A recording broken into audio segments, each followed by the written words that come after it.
things. So now I have organized the topic in this way: introduction of the topic and terminology, the various aspects involved in that, then discussion of the basic concepts involved in this particular topic, then discussion of the main topic. Then I have taken some case studies based on the experience in this 15 years span of this power project. I have taken some samples, nearly 5 samples I have taken, which I feel that relevant for this particular topic. Then next one is summaries, just whatever the discussion I have summarized, and then the final conclusion. So now let us enter to the introduction part. So first, there is a difference between the stress and distress. So on seeing the topic itself, people will have the doubt or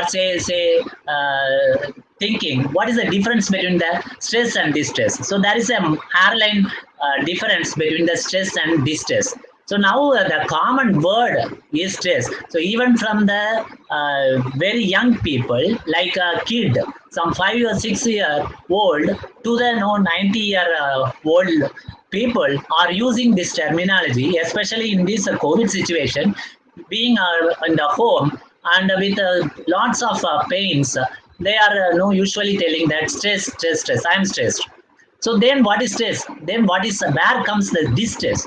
So that should be known clearly. So now here I want to just share my idea also. Why usually people are calling that I am stressed? So because why I'm just interested to share this is very, very, very interesting and very, very basic thing for understanding the structural concept.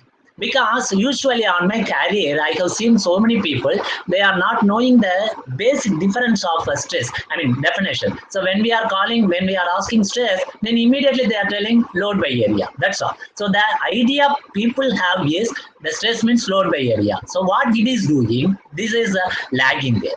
And also, normally we are doing another point also, stress. Stress means what is it?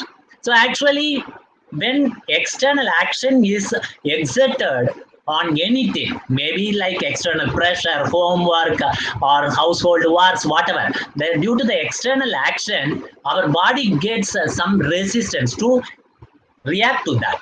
Similarly, a structure also, whenever it is subjected to the external loading, it is subjected to the internal resistance. So this internal resistance is the stress. So here, why I have particularly concentrated here is why we are calling this tension here. So stress. So normally we are telling that tension. Why? I am in full tension. I am tense. Don't make me tension. Don't tense me. So these are the common words now we are hearing. So why we are not telling that as compression? Why we are telling that tension? Because all the external load or compression, to overcome that, our body is exerting the internal resistance in form of tension. So internal stress induces tension, thereby we are calling that as tension.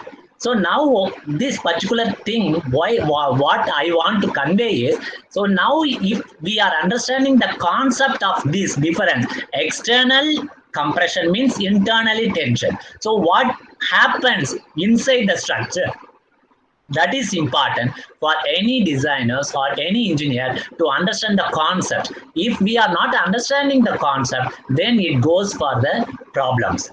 So now when there is accumulation of stress repeatedly, so stress accumulation, at one point of time, the limit will be crossed. So when it is crossing its limit, then it goes as a distress. So now distress is defined as the failure of the structure due to extreme development of stress. Then when a structure, the exact